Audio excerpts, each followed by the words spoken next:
Please welcome to the stage Isaac Childres, designer of Gloomhaven and owner of Cephalofair Games.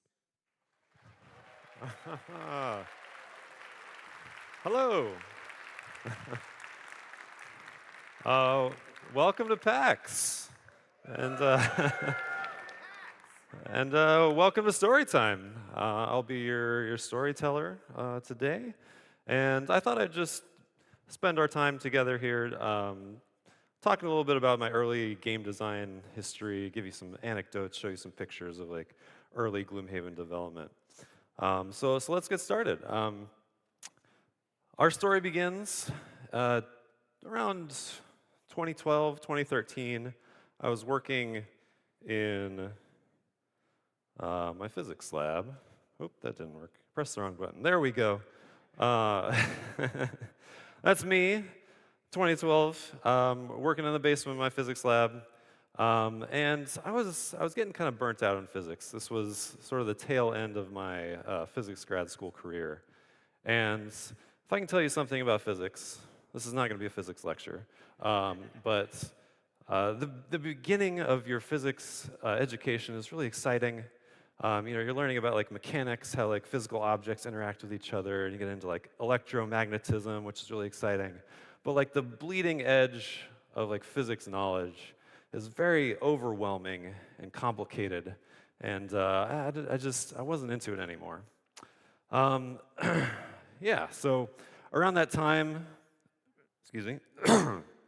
around that time, some other things were happening in the world. Kickstarter was kind of blowing up at the time. There's some my physics research if you're at all interested in that. And yeah, there's this game called Dungeon Roll. I don't know if anybody remembers this game. 2013. It was the game itself was all right, but was really great was the Kickstarter that they ran for it. Tasty Minstrel really just innovated the idea of like stretch goals and getting the whole community like really excited about getting other players to come in and back this game. And other things. There was Jamie Stegmaier, Stonemaier Games, putting out these just amazing, like beautiful products, and really just like honing in on really utilizing the marketing of Kickstarter to sell his product and do really well at that.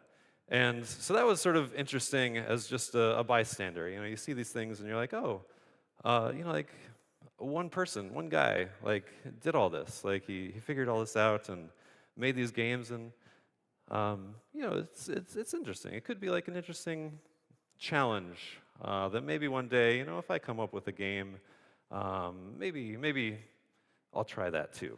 It wasn't like, oh, I got to go out and like get in on this and get some money here, but it was, just like that could be an interesting hobby, an interesting challenge for me. Around that time, I also started going to a weekly board game group. I'd always been really into board games, but it was kind of playing the same like 5 or 6 games over and over, like Puerto Rico and Agricola. But this group had a lot of these guys who just kind of like were always buying new games. And so every week I'd go there and I'd get to play like 2 or 3 new games, and it was just like a lot of like new, cool board game ideas kind of bombarding my brain and really started to get me thinking. So it's sort of like happened naturally, like all these sort of ideas started coming in and coalescing, and I'd take like this idea from this game over here, which I really liked, and that idea over here, and kind of form it into like my ideal board game experience. And so this was Forge War. This was the first game I designed. And it was really like a lightning bolt moment. I still remember like I was sitting in this like boring physics meeting, and this idea just like came to me. It was like, oh, what if I did this and this and this? And it all worked together, and I just started like frantically writing out notes on this piece of paper, went home, and like within a week, like I had this prototype built, just kind of pulling random artwork off the internet and throwing them on cards, doing my own like graphic design and everything. And you can kind of see some of my initial graphic design here. Embarrassing use of papyrus. I was not a graphic designer. But I made it work. So, the initial playtest of this game probably took like 8 hours, and it was miserable. But there was something there. There was something there, and so I kept working at it. And this was like a year and a half of just like me kind of working on this as a hobby, playtesting it and showing it to my friends, whoever would look at it. Not a lot of people did, but I got some people to come in and look at this game and played it together and refined it over time. And yeah, it was going along. I'm thinking, yeah, maybe I could put this on Kickstarter. Maybe I could do this. I could actually get this published. Like that would be super cool. And I started thinking about, oh, well, how would I actually, I have a game, but how do I like actually publish it and like ship it across the world to like everybody who orders it? That seems like a big problem. So I started doing some research and eventually found Jamie Stegmeier's Kickstarter lessons blog, which was just like monumentally helpful to me. Sort of, just hundreds of posts about like everything you need to do like before and during and after Kickstarter, and really showed me like everything that I still needed to do to actually get this on Kickstarter and have it be successful. Let's see here. So here's an early prototype with actual artwork that I made, but I was still using my own graphic design. I was kind of like stubbornly being like, I can do the graphic design myself. Like, you just put some icons on cards, it's all fine. But Jamie Stegmeier was the one who, convinced me through his blog posts that like, no, you need to hire a real graphic designer and actually make the game. In addition to all the other stuff about like logistics and it's all very helpful. So eventually, we got there. Like it took another like 6 months longer than I expected to get everything in line, but around like middle of 2014, like we did get it up on Kickstarter, and it did way better than I expected. Largely thanks to Richard Ham of Rahdo Runs Through. So I still remember, I sent him an early prototype of the game, and I remember like the night before the Kickstarter launched, and he had sent me his YouTube videos that he was going to post the next day when the Kickstarter launched, and I'm sitting there like watching them with my wife, sort of just like checking to make sure that all his information is correct. And he just starts like raving about this game, like, this is the best game of the year, this is so good, like everything I love about games is like right here. And it was just like one of those defining moments of your life where it's just like a magical experience of like realizing that what you did, like what you created, was actually good, and that people actually loved it. And not only that, it was like the night before the Kickstarter launched. You could not be more nervous about like, is this actually going to succeed? Like, there's probably a 50-50 on whether it's actually even funds. Like seeing that video and seeing that like the last 2 years of work that you put into this, it was going to be successful. It was gonna make it, and so that was a magical feeling. And yeah, we raised over $100,000 on that Kickstarter, and and then we actually had to make the game. So all that came, and I was able to do all that work. But at the same time, you start thinking, well, like, what's next? I made this game. It was successful. Obviously, like I had other ideas for board games, so I wanted to keep working. I wanted to keep doing this as a hobby. And there were a lot of prototypes that were kind of spinning around in my head at the time. But there were really two games that I kind of like eventually honed in on after Forge War that I thought were worth pursuing. The first of those was a game I was calling Legend, and this game was really based on the concept of making skill checks, like in D&D or something, but using a deck of cards rather than a die. So I was really obsessed with this idea of like using cards as a method of random, resolution of randomness in a more dynamic way, right? Because like you roll a d20 or whatever, it's like a flat distribution, and it's not really super interesting. You either succeed or fail. But if you use a deck of cards, and you can think of a card as like almost like a coin flip. And so you flip over like 6 cards, it's like 6 coin flips. It becomes more of like a binomial distribution, which is just a more interesting set of probability. But also there's so many more ways that you can modify that, right? You can pull cards in and out, you can add to cards or subtract to cards. There's just like a lot more dynamic things you can do with a deck of cards rather than a die. And probably realize that a lot of these concepts eventually made it into Gloomhaven and like the attack modifier deck. But this is really the first iteration of that. And so my big brain idea for this was that I developed this game where you're kind of this, you're sort of this adventurer, like running around the countryside, sort of performing deeds to like build up your notoriety and fame. But my big idea was that if I really wanted to like, sort of catapult my career as a board game designer, what I should do is like get like some big IP to attach this game to, and then there's already like a built-in audience there. I could just make this game and it would be successful just based on that IP, right? And this is somebody like not knowing anything about how to actually like acquire IP or having any sort of clout to have any influence with these big companies that own these IPs. So the IP I was looking at that I was super interested was Patrick Rothfuss's Kingkiller Chronicles. The Name of the Wind was like my favorite book at the time, and I just thought like it fit perfectly within that theme of just like running around the countryside and doing all these deeds. So I spent a lot of time trying to get their attention. You will not be surprised to learn that they never actually did get back to me, and this game never got published. I would still like to publish it at some point. I have my own IP now, so I don't really need them. It's all good. So this is a prototype of that. If you're a fan of the books, you might recognize this map of the worlds of Temerant. But yeah, and it's obviously like a deck building game. Like it's solely focused on this deck of cards that you sort of do skill checks with, and so there's got a big card offer there on the side as well. But anyway, so that was Legend, and definitely had some influence on Gloomhaven as well. But then the other game I was working on was called Dungeon Hunters.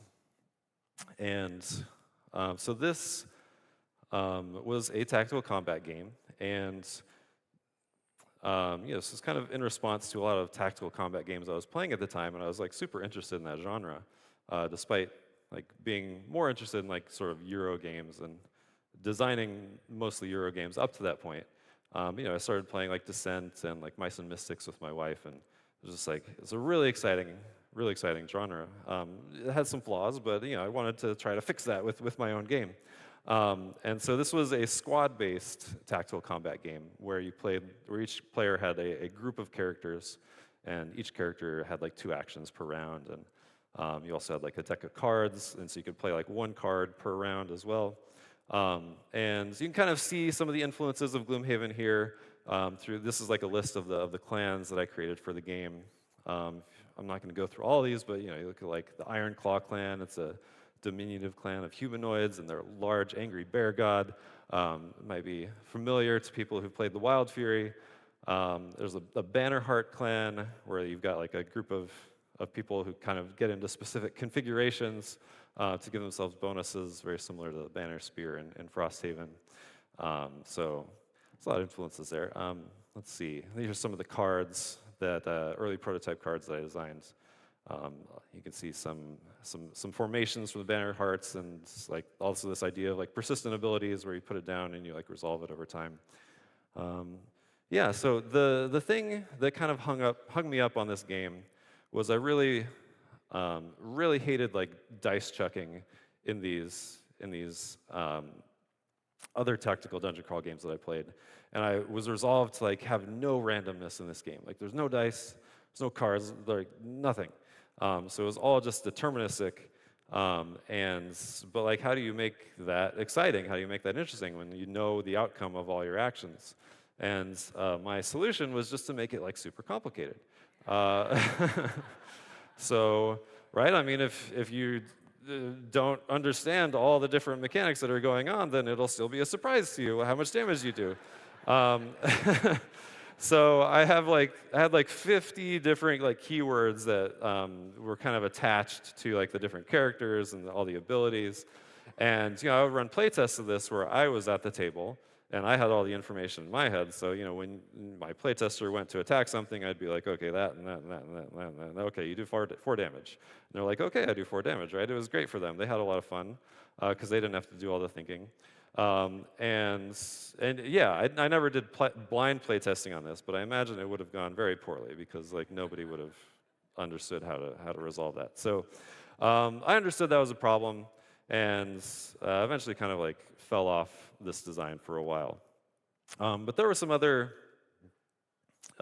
game design ideas I was kind of playing around with at the time as well, in response to dungeon crawls.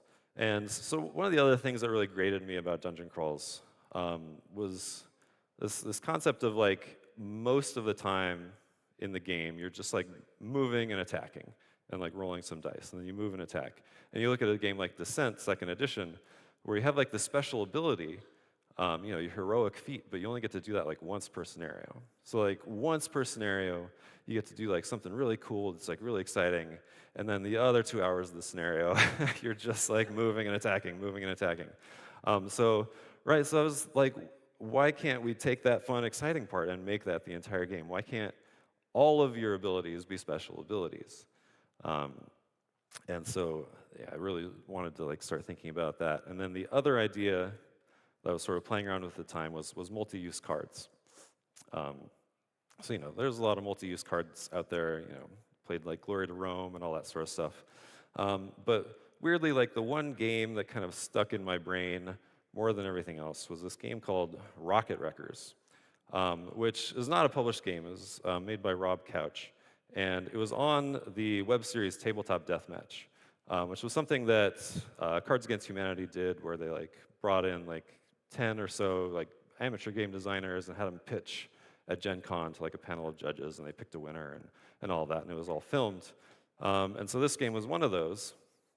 And the concept of this game was like a 1v1 two-player game where you had 2 characters like on a rocket, and the rocket was like going to like blow up something, and one person was trying to get it there, and the other person was trying to crash the rocket by like crashing it into the ground. And you had these cards where each card had an action on it and then a distance. And you would play 2 cards together, and you'd play one for the action and one for the distance. And so you'd have like really good cards that had high distance because you wanted to get the rocket to where you wanted it to go, but then that might also have like a really good action on it. So you had to decide whether you wanted to do it for the good action or the good distance. So it was a really interesting concept to me. It sort of opened up an interesting decision space. I didn't really think about it too much, but it sort of got stuck somewhere in the back of my brain. And then I went to a game design meetup where I was playtesting this other guy's game that was about crowd surfing, where you had like a group of people that were like trying to like surf through the crowd and get up on stage. And he was trying to figure out like the best way to sort of resolve that sort of movement through cards. And it might have been because we were talking specifically about like distance, but like that pulled that memory out of the back of my brain. Like, what about Rocket Wreckers? Like, what if you had like 2 different cards, and maybe like you had like played one for distance and one for direction, and so you could kind of move these guys around the board. It's just like how ideas work, right? The more you talk about them, the more you think about them, like the more they get cemented in your brain. So you go home and you start thinking about like, well, could I use that mechanic myself?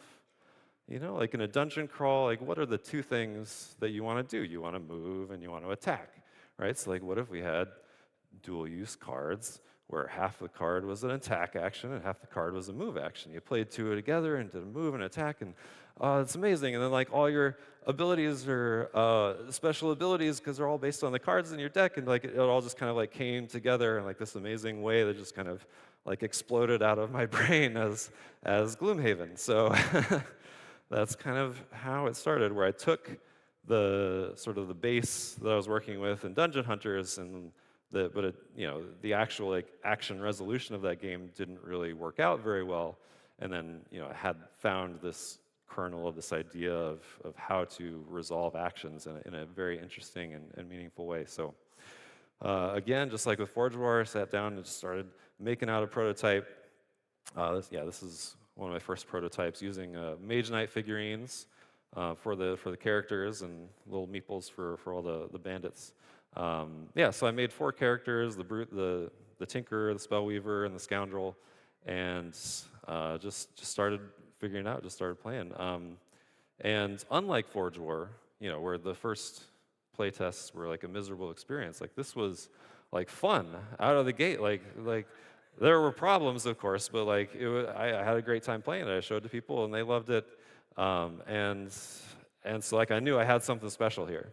You can see here, this is my first draft of the brute cards. And maybe it hadn't fully like set in with me that like every card should be a special ability. You can see like 3 of his cards are just like attack 3, move 3. And then also, I don't know what's going on with that attack 5 loss with a move 1 on the bottom. Like, I don't know what I was thinking there, but but you had to start somewhere. So that's what I did, and just kept working on it, kept refining it, and yeah, let's see. So around this time, this was like the end of 2014. I was also finally graduating from grad school. So here's me with my PhD. Actually, I did finish grad school. I never used the PhD, but I have it. And this was really like a crossroads in my life, right? Because I could take my PhD, I could go out, I could get a job, probably not in academia because that's soul crushing, but there's jobs in the industry that I could get, and make a good income, support my family, like live a nice, normal life.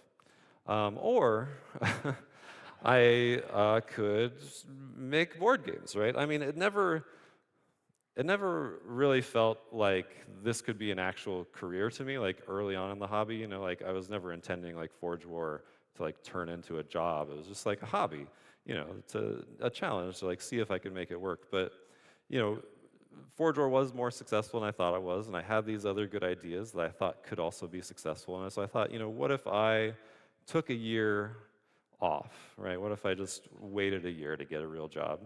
And I was lucky enough to be at a point in my life where I was financially able to do that. Like my wife had a good job, we didn't have any kids, and it was viable to just like spend a year to see if this works. And so that's what I did. I also had to decide like whether I wanted to keep working on this King Killer game, which at that point I realized like I was never going to get the IP for. So it was just going to have to be my own theming, which was less exciting to me, or work on this hot new thing I was thinking about, this big dungeon crawl game. And so that is what I did. Here's a picture of me playing D&D in somebody's basement. So yeah, I knew that this was going to be like a big thing, or this was going to take a lot of work, right? Creating like this epic campaign game.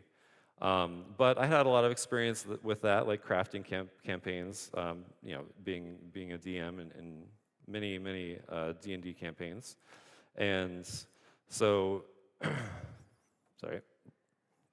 The question was like, how can I like make a box full of stuff that sort of replaces a dungeon master in like a big epic campaign game? It's a huge like monumental task, because I didn't want anybody to have to like take on that role at the table. I didn't want somebody to have to like run all the monsters themselves and sort of make those decisions. So it all had to be fully automated, but I also had to like put the story into the game itself, like and put the campaign, or sorry, like the the world building and all of that. So yeah, the first part of that was sort of building that foundation of like, what is this world? Who are these people? And so this is one of my first like world building documents, where I just started sitting down and thinking about like all the peoples who exist in this world, and how do they interact with each other? How do they sort of build up like the history of this world up to the point like where this campaign actually starts. This document is not very friendly to vermlings. I'm sorry about that. We eventually learned to give vermlings their due. but yeah, and the key thing here was like I wanted to do all this myself. Like I didn't want to have elves and dwarves and orcs and goblins and stuff like that. Like, why should I let J.R.R. Tolkien have all the fun? Like this was fun to me, like just creating these worlds, and so yeah, I wanted to put in the time and do that myself. So once that was completed, then sort of started to have to think about like, oh, I did take that slide out. Whoops. Sort of think about how to, what is the actual story of the game? And it's interesting to me, like, I was not like super like gung-ho on the actual story of the game, I guess is what I'm trying to say. What was more important to me was like the structure of the story rather than like the actual plot of like some like world-ending big bad boss at the end that you had to go and kill. What was interesting to me is creating a game where the player could just like start playing and just like kind of get lost in the world almost, just like live in that world and have like all these branching story paths, which is kind of like what the slide represents, and where you play a scenario and that unlocks 2 new scenarios, and you play one of those and it unlocks 2 more, and you just get like this feeling of just like this big open world that you can do whatever you want in. It's kind of like a West Marches approach almost. And so yeah, there's like a through line in there where yeah, there's some big bad boss at the end, but yeah, it wasn't as important to me as letting players like live in the world, because that's kind of what I wanted the theme of the game to be as well. Like you were mercenaries, like you didn't care about that big boss at the end. You just wanted to get some money, and you wanted to like complete your personal quest. And once you did that, you were out of there, and somebody else can handle that guy. It's all good. So if you want the player to experience this in this way, to have this feeling of just like, I could play this game forever. Right? I didn't actually even anticipate that people would finish this game. Right? Like, I just wanted them to play forever, as long as you want. And yeah, so like, but how do you do that? How do you capture that player's interest for for forever? That's kind of like the core problem in any game design ever in the world, right? Is you want players to play your game forever, and how do you capture their interest? So the main things I honed in on were just like a diversity of play, right? So having lots of different scenarios, lots of different monsters that you could encounter. So there's lots of different configurations of map tiles and monster types that you could and goals to each scenario.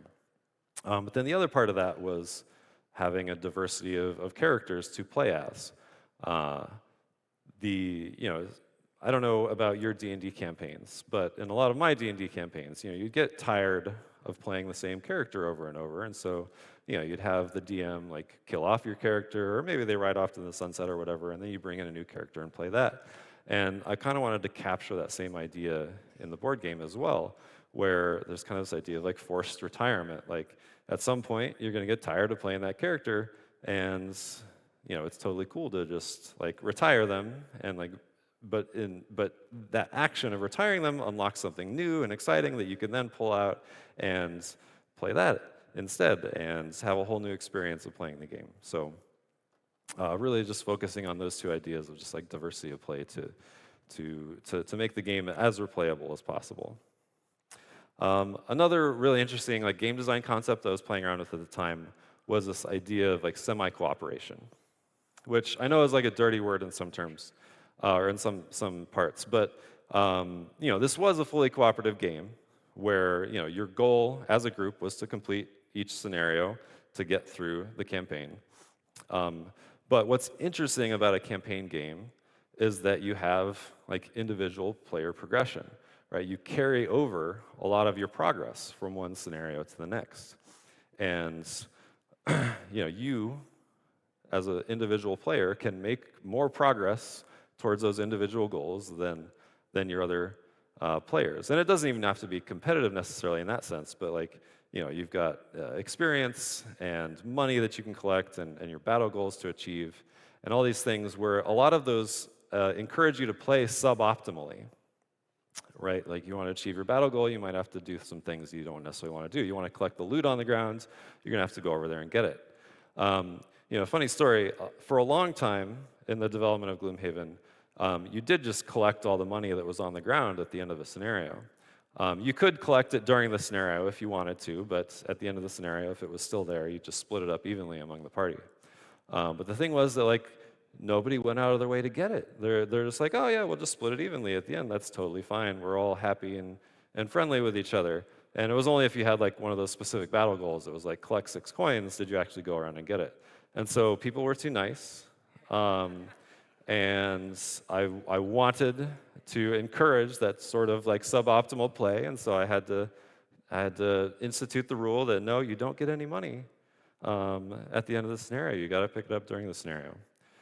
And there was a lot of pushback on that, but I'm like, trust me, this is the better way to play. This is the more interesting way to play.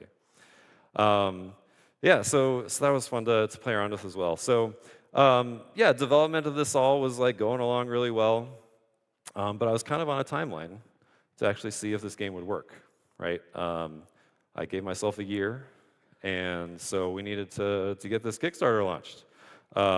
And I knew probably September of 2015 was the latest I could launch it, because I think October there was a number of big Kickstarters that I just didn't want to compete with. Scythe was coming out in October of 2015.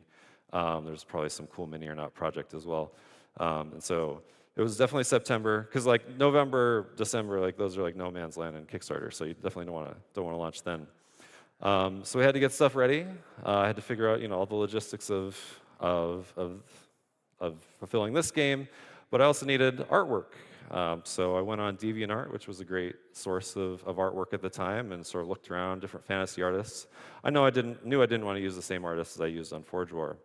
So I found Alexander Elichev, who just had some amazing artwork. He was working doing some Fantasy Flight projects at the time. But I messaged him. He was super keen on working with me. And I told him I didn't have Fantasy Flight levels of money, but I worked on his sort of lower pay scale, and we made it work. And he put out some amazing artwork for the game. I also needed graphic design. Obviously, I'm not going to do it myself this time. So Josh McDowell, who also did a lot of the graphic design on Forge War. He actually lived in the same city as I did, and he's just a graphic design wizard.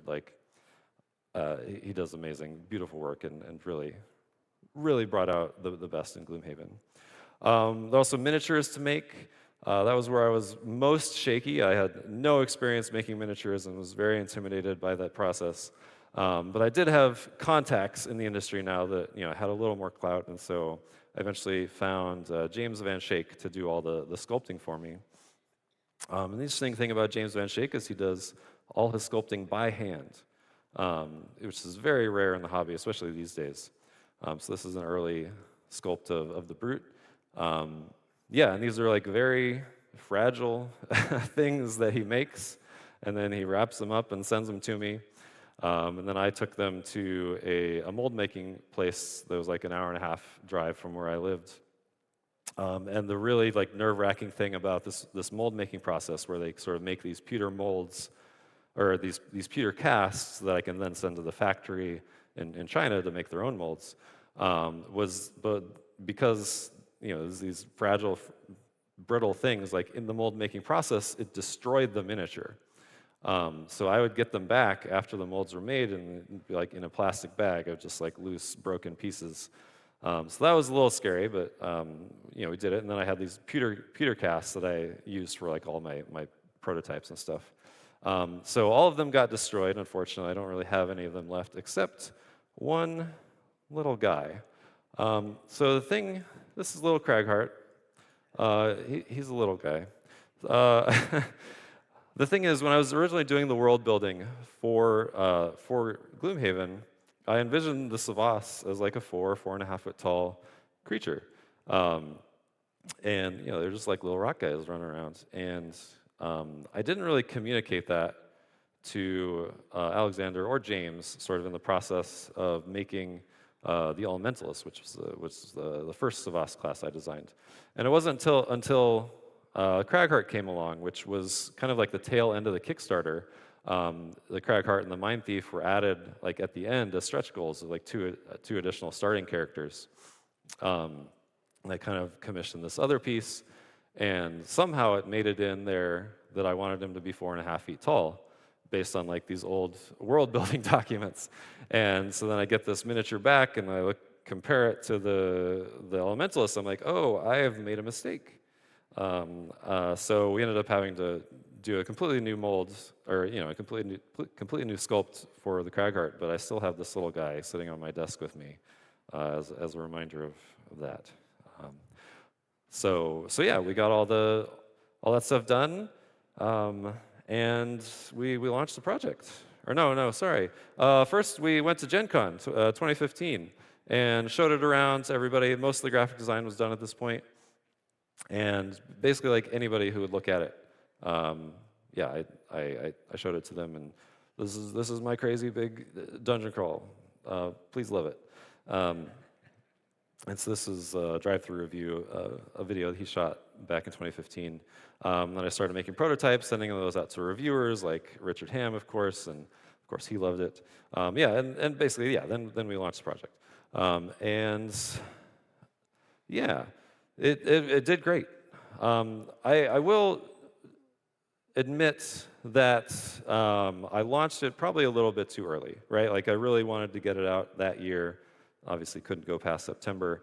There were some things I hadn't fully figured out yet. Mostly having to do with like how big this box actually would be. If you can notice something wrong from this picture here, the volume ended up being like maybe 3 times what I thought it was going to be.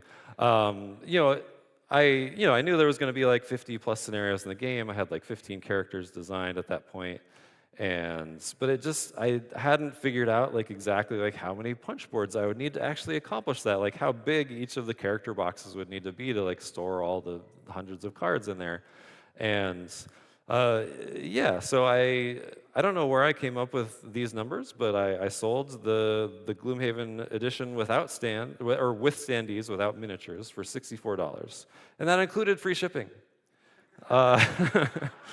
I did not make money on those sales, and the $80 version with miniatures, I maybe made a little bit of money on that. So yeah, it was basically a wash. But I didn't know that at the time. At the time, I'd made $400,000. It was great. I was really excited. I'd sort of like found my community, right? Despite not having the King Killer IP, I'd found this 5,000 person audience, and we could grow from there, and we could make a real business out of this. Like I had succeeded in my goal, which was just like a really exciting, like really affirming feeling. And then, of course, we had to make Gloomhaven. So what exactly did I have at the time? Like I said, there was 15 characters that I designed. Most of the scenarios weren't designed at that point, and like I basically had like no writing done. And like I'm not a good writer, or I'm an okay writer, but like I don't enjoy writing. And as you know, there's a lot of text in Gloomhaven, and just like going through all that was a big slog. I had fun with it, but it was a lot of writing. It was a lot of writing. And yeah, so I had projected during the Kickstarter that it would take like 6 months to fulfill the project, which was crazy. Like I don't know where that number came from either.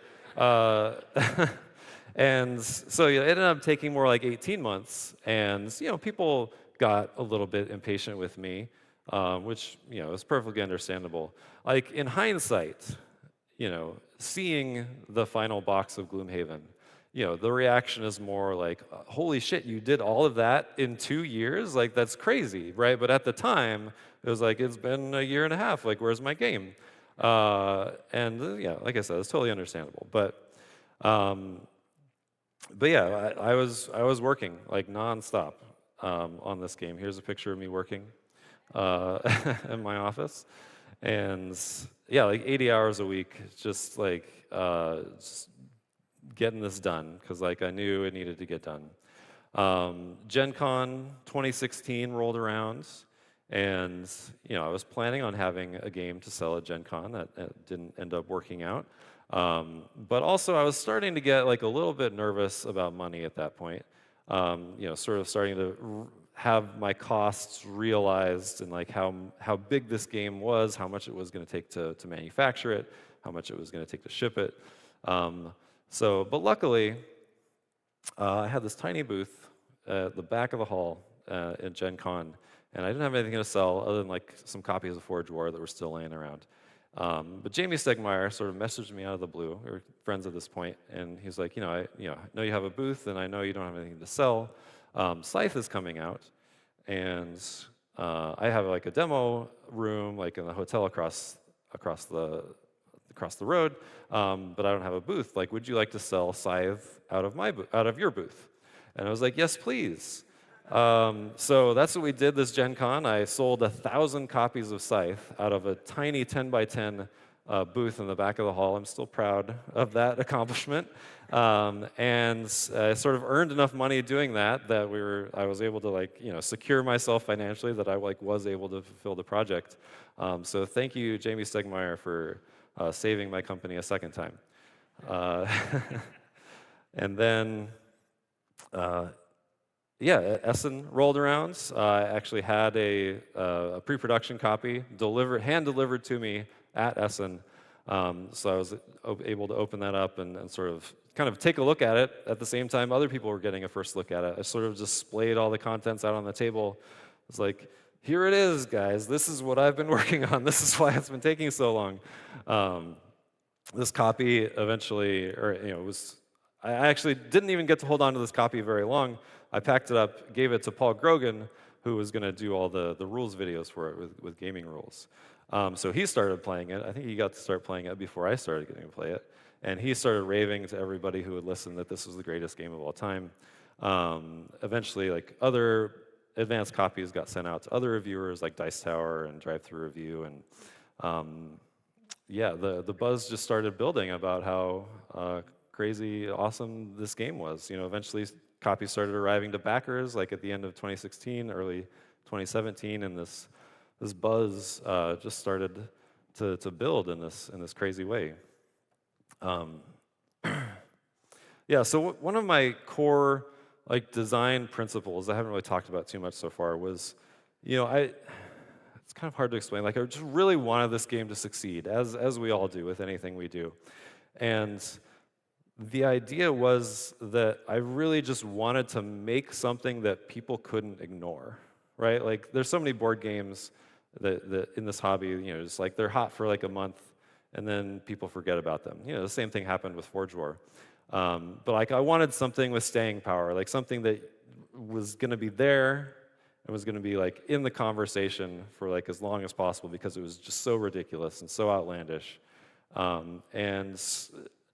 It worked.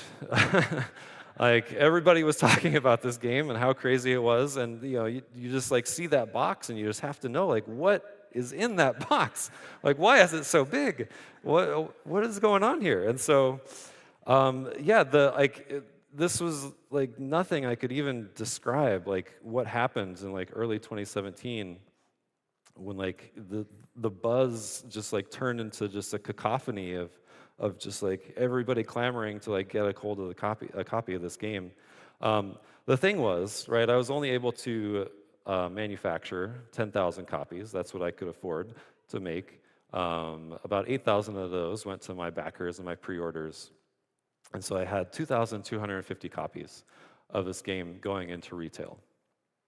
I went through a distribution broker because I definitely didn't want to handle all that myself as like a single person company.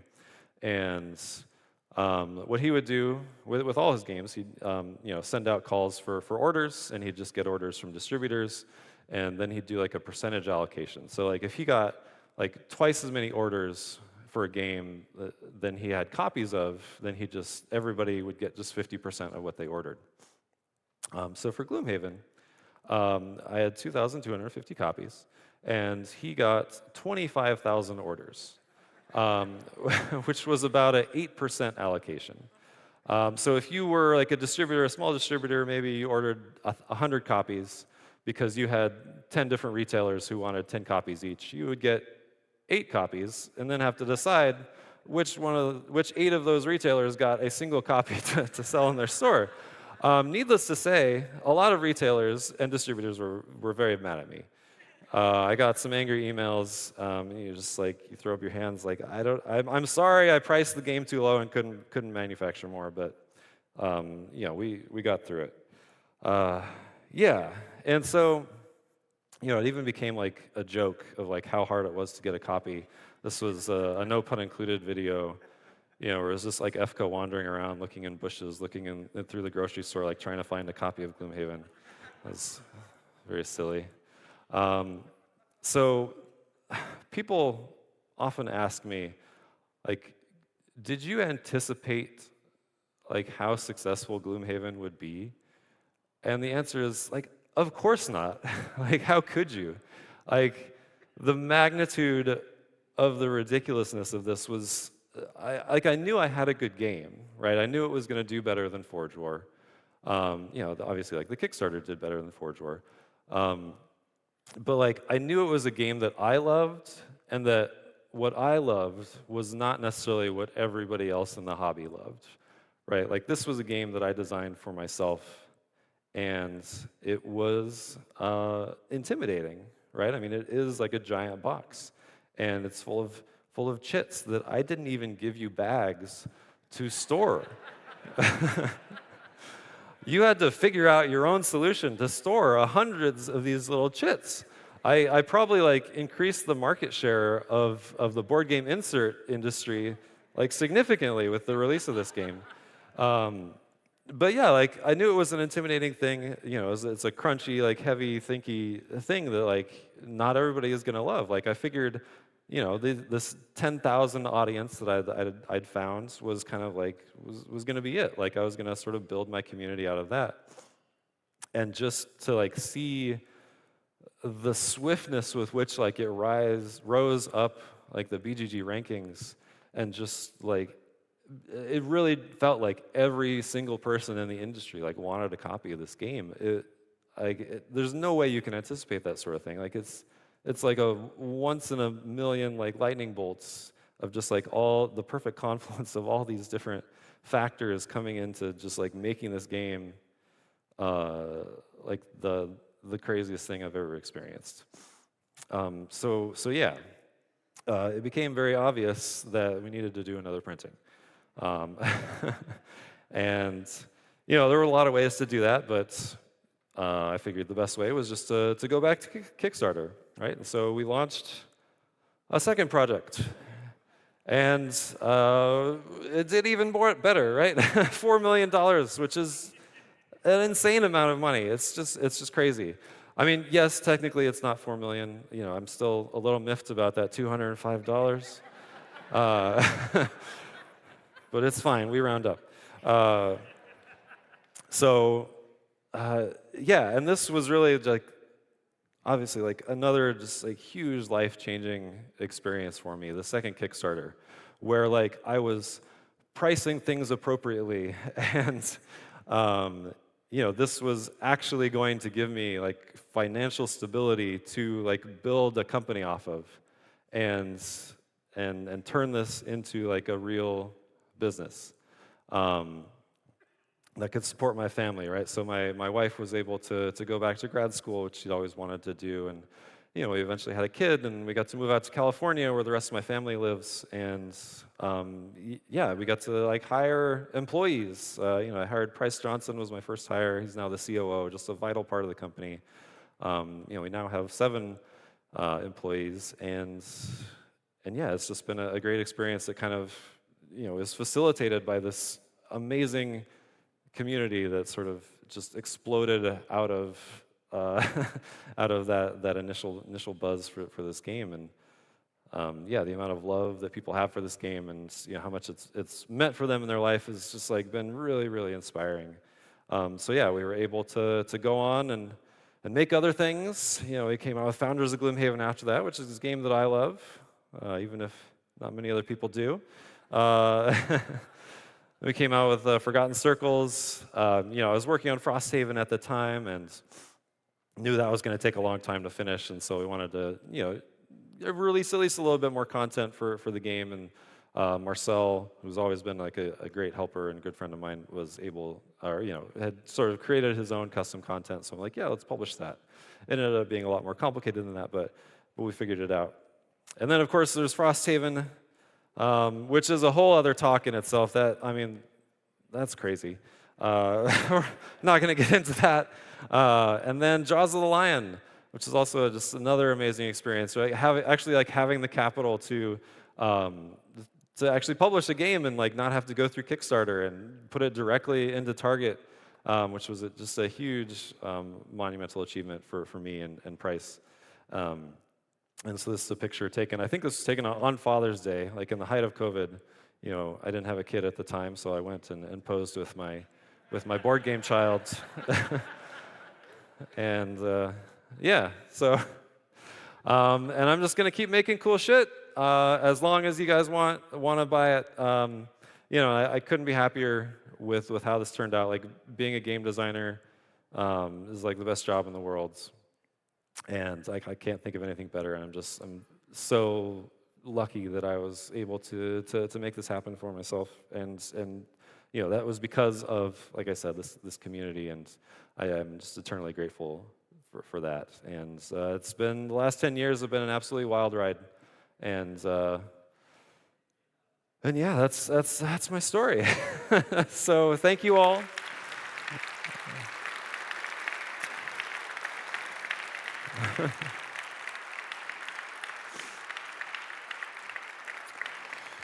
Yeah, thank you all, and have a great time at PAX. Enjoy some games, and if you have any questions, if you want to talk at all, I'll be at my booth. I think it's 2833 is the booth number for Cephala Fair Games. Feel free to stop on by, say hi, or whatever you want to do, and have a great time. Thanks.